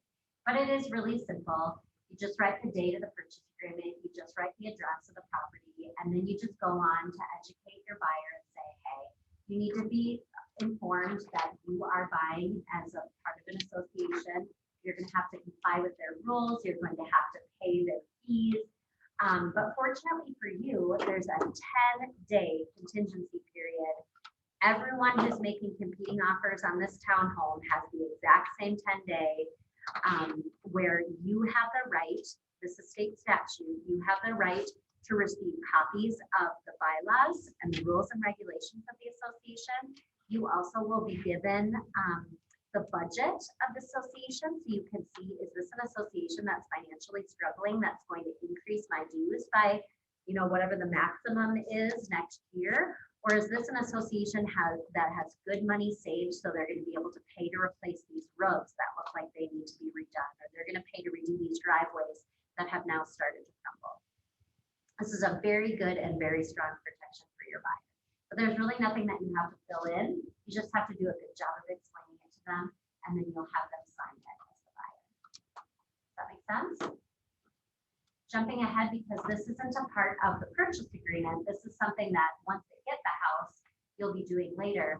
But this is a receipt then of all the documents they receive. So in file auditing, I see very few of these, and it's a little annoying. I know that the market is moving fast, and so I'm not a huge stickler on it, but this is something where you are going to list out who the property management company is, who the contact with the phone number and the website or the email is of the association. Like what I've found in a lot of these townhome associations, they're taking such a high volume of calls right now because there's so many people selling them that the property manager works 9 to 5 and they just return calls when they feel like it, like sometimes within several days later. I even had one that was like several months later, which is hugely annoying. But this is going to be a document that's really going to benefit your buyer. So this will be like a quick reference of, this is how I reach my association if I need them. It's not just the phone number that was listed on the MLS, which sometimes those listing realtors are working quick. They're just basing it off of a past listing or a neighboring listing, and it's not accurate. To protect your buyer, you're going to want to actually call these companies, try to reach them, and try to make sure it's accurate. Now you are going to then, it's the responsibility of the selling realtor to get all these documents. Yep, and it's also a fee to your seller, so you need to make sure and put that on the net sheet of your seller if they have to pay this out of pocket to get all of these things, which is most common. But once the seller has sent it over to you, and they'll probably do it in piecemeal, they'll be like, I've received the bylaws. Oh, okay, and now you get this full resale disclosure. You're gonna wanna just slowly but surely kind of collect it all. And then, you know, I'm a visual person, so you may even wanna like print it and lay it out. Some of those things are many, many documents. And you're gonna wanna say, okay, not only did I receive the disclosure statement and the articles of incorporation, but gosh, this townhouse was built in 1982, and it looks like they amended it to sort of change the rules in 2005. And so you're going to want to know, is it part of the association, or maybe it's a part of a larger master association? Things like Stone Mill Farms and what's the one right here in Apple Valley that has the Target right by it? Anyway, it's just, this is good, clean business to provide all of this clear and accurate information and it's benefit your buyers. So make sure and use that receipt. But again, I said I jumped forward because that's not a part of the offer package that you're going to be sending. It just goes hand in hand with the CIP. All right, just a couple other things. We are nearing the end. I said that I would pause after the purchase agreement, and then I realized that I didn't. So I think we should take just a, not even probably a 5-minute break. I'm gonna go grab my water. If anyone needs to grab a water or coffee or use the restroom, this would be a good time for it. And then when we come back, just for fun, variety, and change of topic of conversation, Brian's going to talk about Financial Peace University. I get to do my shameless plug. You do! It's shameless plug time. I'm going to check. I think I'm getting some offers on that Burnsville listing of mine. So I'm going to check my voicemail and grab my water. And we'll reconnect in a minute. Oh,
So Melissa, I'm gonna meet with my first buyer tomorrow, yay! and I'm freaking out a little bit. I know. Like, how, Do they know that they're your first? I think they probably do, because there are people I know. And they know I just got my license. Yeah, good. So on this checklist, Yeah. it's just really the first 3. The agency relationship, real estate transactions, buyer representation, contract, general disclosure. Those are really the 3 that I need to do when I first meet with them. Okay. Yep. Is that better to print out, or is it, okay, Totally, I would say. And we have a bunch of copies here, so.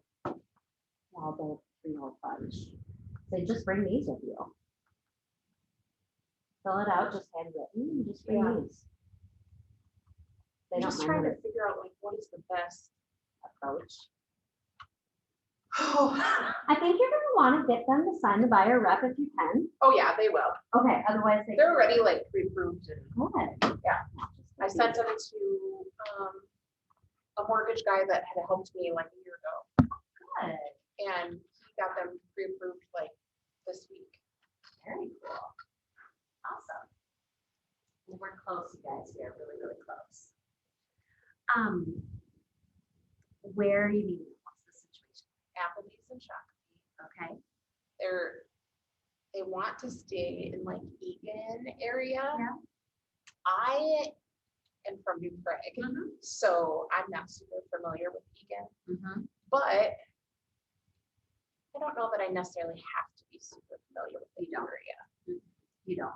I think Because my the biggest, truth is no one is going to be a bigger expert than that buyer. Yeah. Because they have literally 24 hours a day to like obsess over Right. it. So they'll know the parts of the schools and the this and the that. They just do. I think my bigger thing is to make sure I'm hitting everything that I need to have. Yeah. Do you know what I mean? Yeah, I do. I know. Do you see the panic? No, no, you look cool, calm, and collected. I don't see it at all. I don't want to miss anything. I know. And one of my biggest fears, like with this whole industry, and maybe just starting out, like once I go through a couple transactions, I think I'll be fine. Yeah. But is like seeming to other people like I don't know what I'm talking about. Yeah, that's always been my biggest fear. So I've just been watching all kinds of Zoom recordings. Oh, good. Taking any kind of classes. Like I wish I could just take an experienced agent with me. Well, and that's a benefit I have because I'm on a team. So Yeah. I've been following Lisa around to all kinds of things. So Yeah. I've been right there in the whole process. Because, so this is sound crazy, I've never bought a house myself, Ah, so I have no clue what any of this looks like. Wish I could just go watch somebody. You know what I mean? I feel clueless in the broker room, in that same part. I feel like there's so much to learn. I mean, I really can relate. Yeah. I like the technology, just shut up. I mean, there's just so much to learn in everything in life. But it sounds like you're meeting with people that are cool. They understand that you just gotten your real estate license. And they're first time home buyers too. Yeah, and So- they have grace, and you have a great market center office behind you to support you. So let them know it's not just you. You're part of KWPR. I felt so bad, like I didn't have my training with Sammy yet, like my tech training. Yeah. And I posted in like the productivity coaching group. Yeah. And I'm like, I'm freaking out. I don't know what to do. What do I need? And Sammy like called me and she's like, are you okay? Oh. So it was really good to like do talk to her and like kind of speak out loud rather than in my head. Okay, Ryan, I need you. Oh, good. Here we go. I need you to come up and make sure. There we go. I'm back on. Yep. I need you to Projector move just my shut off, mouse. timed out. Well, come on up. Tell us about your experience with financial peace. Well, I'm just gonna make sure everyone is aware of it. Yeah. So if you didn't see it in the newsletter or on Facebook, our office is hosting Dave Ramsey's Financial Peace University. If you've never heard of Dave Ramsey, never heard of Financial Peace University, I'll give you a small plug on it. He is a very wealthy man. He was in real estate, very young age, went bankrupt. Went down to having nothing. But he went down and he figured out what the financial principles are, right? Staying away from debt.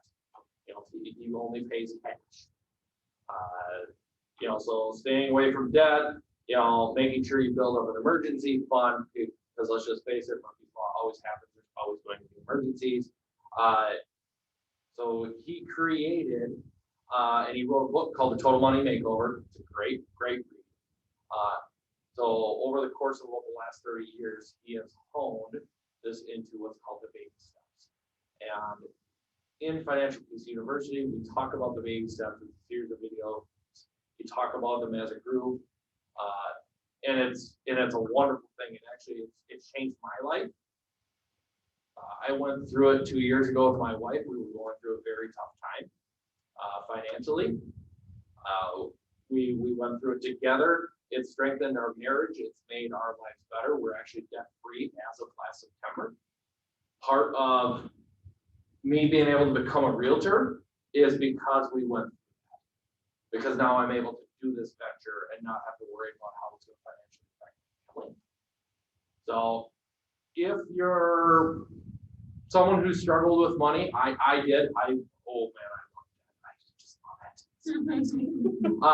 If you're someone who's always really struggled with money or felt that you struggled with money, I highly suggest to take a class. It's every Monday, 6 p.m. in our office here. Starting, I think it's starting soon, 9 days. And it goes to May 24th will be our last night. I'm going to actually help facilitate a few sessions because I am so invested in his foundations and his principles. If you haven't heard of the baby steps, first one is, I'll just do this and then we'll be done. Go for it. The first one is save $1,000 for emergency and commit that you're not going to use that. It sounds daunting, but that $1,000 is very helpful. Oh crap, my furnace went out. Instead of swiping the credit card and saying I'll pay for it later, now you have cash. The second one is probably the one that most people buy into. It's called the debt snowball. You list your debts, smallest to largest, not by what the interest rate is. It's smallest to largest. What's your biggest balance? What's your right? So ours was our small credit card, moving up to our car payment, moving up to big credit card, finally as a life student loans. We have and you systematically pay them off. Okay, smallest payments on all the bigger ones. The next one that you're paying off, you put all the money you can towards that. You pay off that one, all the money goes to the next one. It's a series of small wins to get yourself to pay off the big ones. Baby step 3 is your fully funded emergency fund. That is 3 to 6 months of expenses savings. 2 years ago, I never thought I could ever have that. We actually just got through baby step 3 last month. Yay. And again, that's how I'm able to do this. Is we have that. Baby steps 4, 5, and 6, they go together. 4 is saving 15% of your income for retirement, so you can retire with dignity. Baby step 5 is if you have kids, saving for their college education, so they don't have to go to debt students. And then baby step 6, paying off your house early. It's really weird to be in the situation, but I mean, I have a goal of paying off my house in 3 years. It's more aggressive than I would recommend anyone doing it. That's our family. I don't want to do it. And then baby step 7 is actually good at that point. And you start giving back. So that's my shameless plug for it. Please attend if you have clients that may be struggling a little bit. Have them attend it with them. What a great way to build a relationship and trust and rapport with your clients. So Thank you. that's it. Yeah. Again, I can talk personal finance all day, every day. Well, I appreciate you taking the time to do that. And it is just another thing that's so amazing about this market center, right? I mean, they're offering things like that because they want the best for you. They want the best for your clients. It's a good thing to have financial peace, that's for sure. All right, so you guys have written the purchase agreement. We've gone through all the various articles and contingencies in the purchase agreement. And there may be something that you say like, hey, this doesn't really fit on there. Like, where's a block where I could write something in? That's when you use an addendum to the purchase agreement. Now there's another form here that is called an amendment to the purchase agreement. And the amendment is only used after you've executed the contract, all the terms are agreed by signed by seller and buyer, And then if you need to make a change, you go back in and amend it. You don't add to it at that point, you amend the contract. So that's the important differentiation. Really, really simple. I actually skipped over two things, and I'm going to go back to them now. Three things, and I'm going to go back to them now. So this is going to be rare in the case of purchase agreements in the first half of 2021. But if your client needs to sell their home before they can financially perform on the purchase that they made the offer on, this is just a one-page form that explains that. So you're going to say that it is not listed, but it will be within a certain amount of days, or it is currently listed with our real estate company, and you're going to get the address there. It's really pretty simple. I am making little videos on each of these individual forms where I'll give a whole lot more detail on it. So that might be one where you say, like, wait a minute, I feel like I do need to better understand that and know that there'll be resources for you to be able to really rehearse it and study it and understand what implications it has on your buyer. Thank you for doing that, because I think I'll find a lot of value. Good. Because then I can pause the video and read it. Yeah, Thank you. exactly. Yeah, of course, no problem. I think I'll get to it within the next, I've given myself a month full timeline. Obviously, it takes me a couple hours to go through the purchase agreement in detail.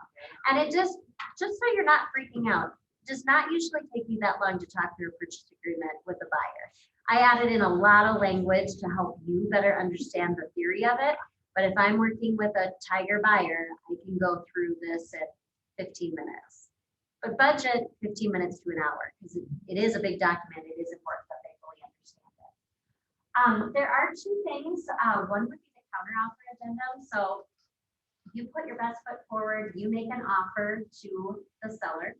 The seller may respond back to you with this counteroffer addendum that has tomorrow's date. You made your offer today, and they're saying, hey, we want to work with you, but we want to up your purchase price by $5,000 to $355,000. Or we're grateful that you have offered $3,500 in earnest money, but we really feel like we need more skin in the game from you. We want $10,000 earnest money. Less likely coming from the seller, but maybe from you. You're changing the percent of down payment that you intend to put as down payment, which includes the earnest money, which then you'd also click this to change how much you're financing. Likely from you or the seller, you might need to change the closing date on here. And as you probably guessed, there's usually some negotiating on how much the FHA or the VA lender required work orders. Where I said 500 or 1,000, there's usually a little negotiating on that. And then there might be some negotiating on closing costs. Like, hey, we're not going to pay the full, what did we say, $12,500 in closing costs, but sure, we would agree to pay $5,000 of your closing costs. So these are things that are frequently negotiated on, and therefore the options are given here. But there's also this other one. So if you need to negotiate on personal property items, or I can't think of any other terms. Once you have both agreed, both buyer and seller, to whatever this counteroffer is, then that's where the final date of acceptance goes. It does not also go on the purchase agreement. It only goes on here. The date of final acceptance on the purchase agreement only goes there if the purchase agreement is accepted as is. Melissa? Yeah. So like, let's say, I assume there's not a whole lot of counter offering happening right now, right? But if they counter offer and then our buyer wants to counter back, then we just do A new form. right, You don't change that one that Yeah. they sent you. You do a new form. and then send it back to them. And okay, And real important, and this is literally our last document, you are going to want to, this is coming later, so don't worry, this isn't happening right when you're doing all the other forms per se. This is coming later once the purchase agreement has been executed. You need to make sure that the buyer acknowledges, hey, like we talked about in that buyer rep agreement where I said that I paid, Keller Williams is being paid 2.7% of the contract sales price. That's going to go in here. So this is coming from the seller. The This is coming from the seller. It's not coming from you. You said you agreed to pay 2.7. This is where we said your obligation is therefore reduced by what the seller pays me. However, I do have that one-time broker administrative fee, which we call additional compensation of $3.99. And I think I said on Tuesday, you can charge whatever you want in here. It's just a minimum at the market center that you charge $3.99. What I see most often is $4.99, which means on every closing, you make an additional $100 that you can use to pay your tech fee or your office fee if you want to have it here. Or like Jessica said, make it $1,000 if you want, and then it covers, you know, a handful of expenses that you have. Whatever you think the price threshold is, I think $1,000 might be a little bit price gouging since you're also making the commission, but whatever arrangement you have. So that needs to get signed and executed and agreed. I usually wait until after the contract has been accepted. Otherwise, there's just so much information to cover. It feels really overwhelming. But before you upload your file into Command, make sure and have this signed. So Jessica's reason that she says $4.99 is because everything's negotiable. Yeah. So if they try to negotiate you down on that, you have that wiggle. That was her reasoning behind it. That's really so smart. Right onto that. Yeah, that is really so very smart. So that $3.99 is something that the buyer pays to Keller. Yes. And so to pay for her to compliance and look over the forms, essentially, Yeah, right? That's, that's a good way to say it. yeah, that's how I explained it to my people. I said, we have a broker. They look through all of the forms to make sure that I'm within compliance and everything's good to go. Yeah, I said, this is your insurance policy. yeah. You're right. Oh, that's a really good way. I've not thought about it that way Huh. before. Maybe I'm saying this because I'm a realtor. Yeah, unfortunately, what it's referred to in the industry is it's a junk fee. There's messenger fees, there's recording fees, there's all these little fees that they're gonna see listed out on their closing statement. And to a buyer, a lot of times it feels like, oh my gosh, they're just kind of nickel and diming me. So if you get a real analytical owl, they may say like, oh, this seems like a junk fee. And the truth is, the market center would just be foolish to not charge it because every other real estate company literally in the nation does. And so if they can use it to offset some of their expenses, they're just going to. It's no matter if they work with you or someone at Remax, they're going to have one of these. So that $3.99, $4.99, whatever, they write a check at closing to Keller Williams. Not necessarily. They I'm have, just curious how the whole process. I'll take that with you Okay. on a separate line discussion, and I'll pull up a settlement statement to show you because I want to be respectful of everyone's time. And the people on Zoom, thank you so much for tuning in. I hope you were able to fill out your forms and learn a bit or two. I'm gonna log off on the recording of Zoom right now, okay? Have a fun weekend. Thanks. Thank you so much. You're welcome, bye. Let's see here.